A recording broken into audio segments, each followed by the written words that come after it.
জেনপাস health অ্যাপটিটিউডের নতুন syllabus অনুযায়ী আজ পড়াবো টেলিমেডিসিন অ্যান্ড টেলি হেলথ। এখানে একদম সিলেবাস থেকে এক্সট্রাক্ট জিনিসটা পড়ানো হয়েছে। টেলি হেলথটা কি জিনিস? দূর থেকে আইসিটি ব্যবহার করে স্বাস্থ্যসেবা, স্বাস্থ্য শিক্ষা, স্বাস্থ্য ব্যবস্থাপনা প্রদান। আইসিটি মানেটা কি? Information and communication technology. অর্থাৎ দূর থেকে, অর্থাৎ ভিডিও কল, মেসেজ এসবের মাধ্যমে স্বাস্থ্যসেবা, স্বাস্থ্য শিক্ষা বা কোনো স্বাস্থ্য ব্যবস্থাপনা সম্পর্ক যে কাজগুলো হয় দূর থেকে হলে সেগুলো হচ্ছে টেলি হেলথ। আর টেলিমেডিসিন কোনগুলো? টেলি হেলথ আর ক্লিনিক্যাল অংশ। টেলি হেলথের ক্লিনিক্যাল অংশ। ক্লিনিক্যাল মানে কোনগুলো? যেগুলো ওখানে ডাক্তারের সাথে আলোচনা হয়, কোন রোগ শনাক্ত হয়, তারপর ডাক্তারেরা সাজেশন দেয়, সেগুলো ফলো আপ হয়, সেই জিনিসগুলো হচ্ছে টেলিমেডিসিনের পার্ট। ঠিক আছে? টাইপ। এখানে টেলিহেলথ অ্যান্ড টেলিমেডিসিনের 4টে টাইপ আছে।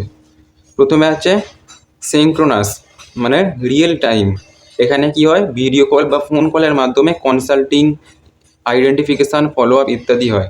তারপর আছে এসিঙ্ক্রোনাস, যেখানে স্টোর অ্যান্ড ফরওয়ার্ড হয়। এসিঙ্ক্রোনাস বলতে বাস্তব জীবনে যেমন আমরা ডাক্তারকে কোনো রকমের ফটো পাঠাই, রিপোর্ট পাঠাই, এক্স-রে, আলট্রাসোনোগ্রাফির রিপোর্ট যেগুলো ফটো করে পাঠাই, সেগুলো হচ্ছে এসিঙ্ক্রোনাইজ। যেগুলো লাইভ হয় সেগুলো হচ্ছে সিঙ্ক্রোনাইজ। লাইভ মানে ভিডিও কল, ফোন কল। ঠিক আছে? তারপর আছে রিমোট পেশেন্ট মনিটরিং, মানে দূর থেকে পেশেন্ট মনিটরিং করাটা। ঠিক আছে? যেমন blood pressure, sugar level, weight level, এই যে মনিটরের ব্যাপারগুলো দূর থেকে হলে রিমোট পেশেন্ট মনিটরিং। তারপর আছে এম হেলথ। এম হেলথ বলতে এখানে মোবাইল অ্যাপ বা এসএমএস, অনেক রকমের এবারে মোবাইল অ্যাপ উঠেছে যেগুলো সম্বন্ধে টুকিটাকি চিকিৎসা, তারপরে ডায়েট কন্ট্রোল ইত্যাদি হয়ে থাকে, সেগুলো হচ্ছে এম হেলথের উদাহরণ। ঠিক আছে? এখানে নার্সিংয়ের কমন ইউসেসগুলো কী আছে? নার্সিংয়ে দেখতে হয় ফলো আপ, অর্থাৎ তাদের ব্লাড প্রেশার, অ্যাস্থামা রিপোর্ট, তারপর আলট্রাসোনোগ্রাফি রিপোর্ট, এসবগুলো ফলো আপ করতে হবে। ঠিক আছে? যারা নার্সিং অ্যান্ড হেলথ অ্যাপটিটিউডের দিক, মানে নার্সিং অ্যান্ড প্যারামেডিক্যালের দিকে যাচ্ছে তাদের এগুলো দায়িত্ব। আর এএনসি, পিএনসি কনসাল্টিং। ঠিক আছে? অনেক এরকম থাকে যারা অনেক দূরে থাকে ডাক্তারখানা থেকে বা গাইনোটিস্টের থেকে অনেক দূরে থাকে, তো তারা ভিডিও কল বা ফোন কলের মাধ্যমে এএনসি অর্থাৎ antenatal care, post Natal care ইত্যাদি সম্বন্ধে কনসাল্ট করতে পারে। তারপর আছে মেন্টাল হেলথ কাউন্সেলিং। যারা মেন্টাল হেলথ কাউন্সেলিং করে বেশিরভাগ এগুলো অনলাইনেই হয়, ভিডিও কলের মাধ্যমে বা। ঠিক আছে? তারপরে এখানে এখানে মেন্টাল হেলথের ক্ষেত্রে সিঙ্ক্রোনাইজটা হয় না, মেন্টাল হেলথের ক্ষেত্রে এই সিঙ্ক্রোনাইজটাই হয়। ঠিক আছে? তারপর আছে এডুকেশান, নিউট্রিশন, হাইজিন। এছাড়াও পড়াশোনা, এই হেলথ এর দিকে যেমন পড়াশোনা, যেমন তোমরা ফোনে পড়ছো এসব, নিউট্রিশন, তার এই যে নানা রকম এবারে ইউটিউবে উঠেছে নানা রকম নিউট্রিশন সম্বন্ধে আলোচনা করে, এইগুলো আবার হাইজিন মেনটেন ইত্যাদি। এগুলোর অ্যাডভান্টেজ কী কী? অ্যাডভান্টেজ হচ্ছে reach rural and remote area. এই ফোনের সাহায্যে যেহেতু হচ্ছে, অনলাইনের সাহায্যে যেগুলো হচ্ছে, এগুলো অনেক দূরের দূরবর্তী এলাকা যেখানে আশেপাশে হসপিটাল নেই, ডাক্তারখানা নেই, ডাক্তার নেই, কিংবা ভালো ডায়েট ম্যানেজমেন্টটা নেই। ঠিক আছে? যারা এসব করতে দূর থেকে ইচ্ছুক তারা এইগুলোর সাহায্যেই করতে পারে। ঠিক আছে? Video call, phone call. ঠিক আছে? তারপর আছে save time and travel cost. যারা দূরে থাকে তাদের জন্য একটা ডাক্তারখানায় যাওয়া মানে ট্রেনে চাপা, বাসে যাওয়া, অটোতে চাপা। ঠিক আছে? এইগুলো অনেক টাইম যায় এবং ট্রাভেল কস্ট যায়। ঠিক আছে? তারপর অনেক মানে যারা ক্লান্ত হয়ে যায় তাদের পক্ষেও এটা ভালো। অনেক যারা একটু জার্নি করলে অনেকে আছে ক্লান্ত হয়ে যায়, তাদের পক্ষেও এগুলো ভালো। এছাড়াও টাইম বাঁচায়, ট্রাভেল কস্ট বাঁচায়। ঠিক আছে? তারপর আছে ফাস্টার স্পেশালাইজড অপশন। অনেক ক্ষেত্রে আমরা যে অনলাইনে ডাক্তার দেখাই তাদের মধ্যে বেশিরভাগই আমরা তাদের প্রথমে ইউটিউবে ভিডিও দেখি, ইউটিউবে ভিডিও পছন্দ হলে তাদের সাথে কনসাল্ট করি। মানে আমরা আগে থেকে বুঝতে পারি সে স্পেশাল কিনা আমার ক্ষেত্রে, তারপরেই কনসাল্ট করি। যাকে তাকে তো আমরা বেছে নিই না। ঠিক আছে? অফলাইনে হলে কি অন্যের মুখে শুনলাম, তার ক্ষেত্রে কাজ দিয়েছে তাই জন্য আমরাও চলে যাই। এটার ক্ষেত্রে একটা বোঝা যাচ্ছে না আমার পক্ষে সে বেস্ট কিনা, কিন্তু আমরা যখন অনলাইনের ক্ষেত্রে দেখছি প্রথমে আমরা দেখতে পাচ্ছি যে আমার ক্ষেত্রে বেস্ট কিনা, তারপর আমরা স্পেশালাইজডের দিকে যাচ্ছি এবং আমাদের এক্ষেত্রে অপশানটা আছে। ঠিক আছে? তারপর আছে অ্যাভয়েড ক্রাউডিং। এই যে আমরা রিয়েল যেখানে ডাক্তারখানা, যে সরকারি হসপিটালে গেলে বিশাল ভিড় হয়, বিশাল ভিড় হয়। তারপর এছাড়াও ট্রেনে বাসেও অনেক ভিড় হয়। তো এই ভিড় এড়ানোর জন্যও অনেক এটার অ্যাডভান্টেজ আছে। তারপর আছে লিমিটেশন। লিমিটেশনটা কী আছে? ফিজিক্যাল এক্সামিনেশন, অর্থাৎ আমাদের যে ডাক্তারের সামনে গেলে এক রকমের শরীর দেখে বা রোগীকে দেখে ডাক্তাররা যে বুঝতে পারে এর কী হয়েছে বা অনেক কিছু যা আমরা ডাক্তারকে বর্ণনা করি, ডাক্তাররা তার থেকে অনেক কিছু আমাদের দেখে, সামনাসামনি দেখে অনেক কিছু বুঝতে পারে। সেইটা এখানে লিমিটেশন থেকে যাচ্ছে। তারপর নেটওয়ার্ক ডিভাইস। যারা রিমোট এরিয়ায় বা গ্রাম্য এরিয়ায় থাকে, গ্রাম্য এরিয়ায় অনেকেরই মানে স্মার্টফোন থাকে না। ঠিক আছে? আজকাল স্মার্টফোন যা বা হয়েছে সেখানে নেটওয়ার্কের হেভি প্রবলেম থাকে। এই যে ভিডিও কল করলে একটা ভালো স্টেবল নেটওয়ার্ক দরকার, সেই নেটওয়ার্কের প্রবলেম থাকে।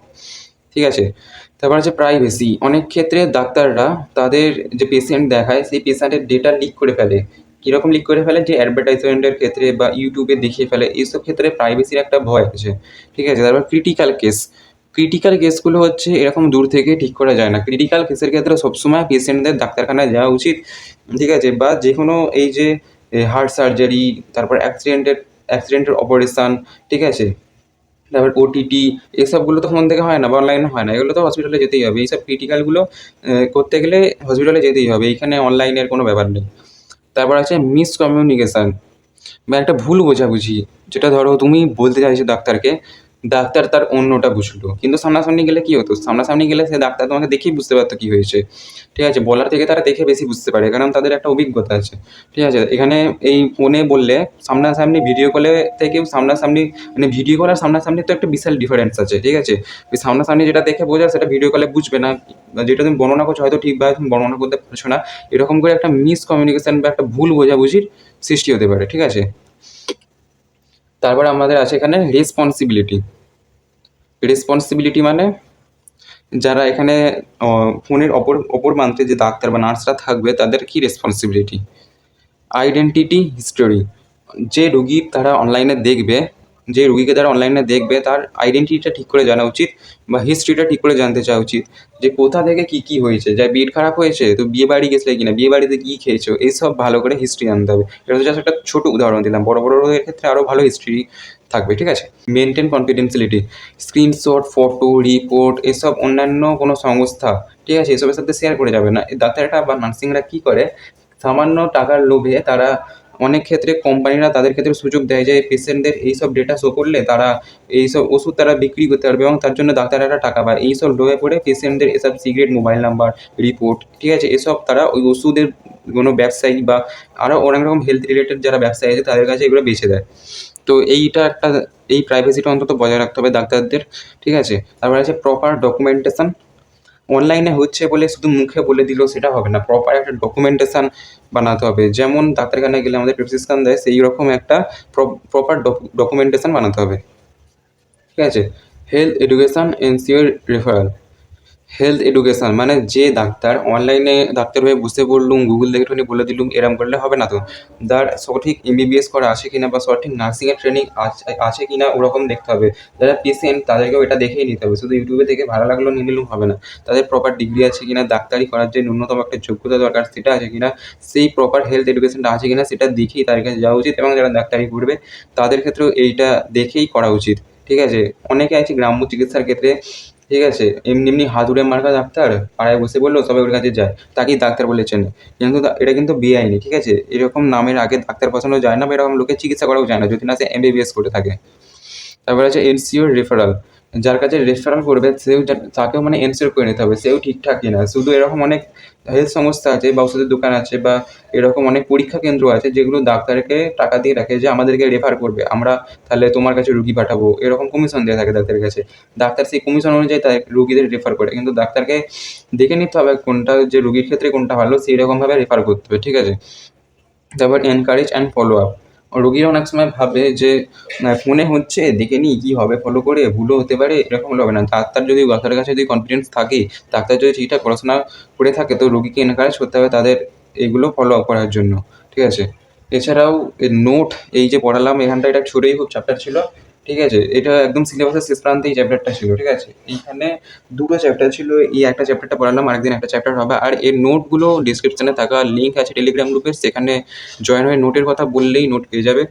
আর দেখা হচ্ছে পরের ভিডিওতে।